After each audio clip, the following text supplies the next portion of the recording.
Hello friends, welcome to my channel. चलिए इस video में हम बायोलॉजी के एक बहुत ही महत्वपूर्ण टॉपिक कोशिका को पढ़ते हैं। ठीक है।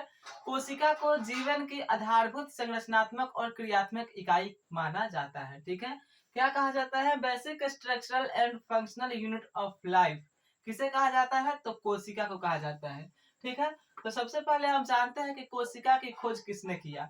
तो कोशिका की जो खोज है वह रॉबर्ट हुक ने 1665 ईस्वी में किया। ठीक है। किसने किया? रॉबर्ट हुक ने 1665 ईस्वी में। सबसे पहले उसने सूक्ष्मदर्शी यानी माइक्रोस्कोप का खोज किया। माइक्रोस्कोप का खोज कब हुआ? 1665 ईस्वी में ही, और रॉबर्ट हुक ने ही किया था। ठीक है। अब जानते हैं कि ये जो कोशिका होती है वह किससे बनी होती है। तो देखिए, कोशिका जो है वह जीव द्रव्य, जिसे इंग्लिश में प्रोटोप्लाज्म कहते हैं, उससे बनी हुई एक रचना है। कोशिका किससे बनी हुई है? तो कोशिका जीव द्रव्य से बनी एक रचना है। किससे? कोशिका जो है जीव द्रव्य से बनी एक रचना है। ये ऑब्जेक्टिव टाइप क्वेश्चन आ सकता है कि कोशिका किससे बनी रचना है, तो क्या कहेंगे? जीव द्रव्य से, जिसे इंग्लिश में प्रोटोप्लाज्म कहते हैं। ठीक है। ठीक है। अब देखिए, ये जो कोशिका है उसमें कार्बनिक यौगिक के रूप में कुछ तत्व रहते हैं और अकार्बनिक यौगिक के रूप में कुछ तत्व रहते हैं, है ना।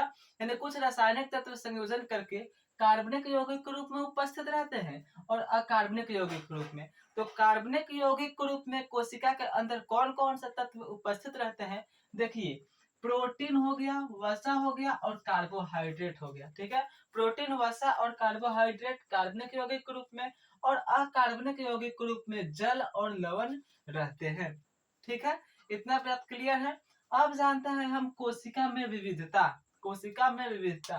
तो देखिए, जो कोशिकाएं होती है वो अलग अलग आकार की होती है। ठीक है।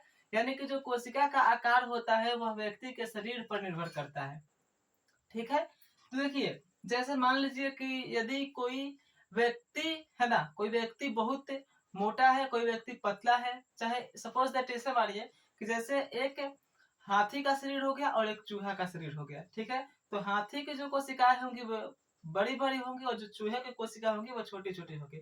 तो जो कोशिका का आकार है, रंग, आकार, रूप, शेप जो भी है, वो किस पर निर्भर करता है? तो व्यक्ति के शरीर पर निर्भर करता है। ठीक है। अब देखिए, कोशिका में विविधता। तो ये तो बात क्लियर हो गई कि कोशिका जो होती है अलग अलग आकार की होती है। अब देखिए, कम से कम सबसे न्यूनतम से न्यूनतम जो कोशिका है वह 0.1 माइक्रोमीटर तक होती है। कितने? 0.1 माइक्रोमीटर तक।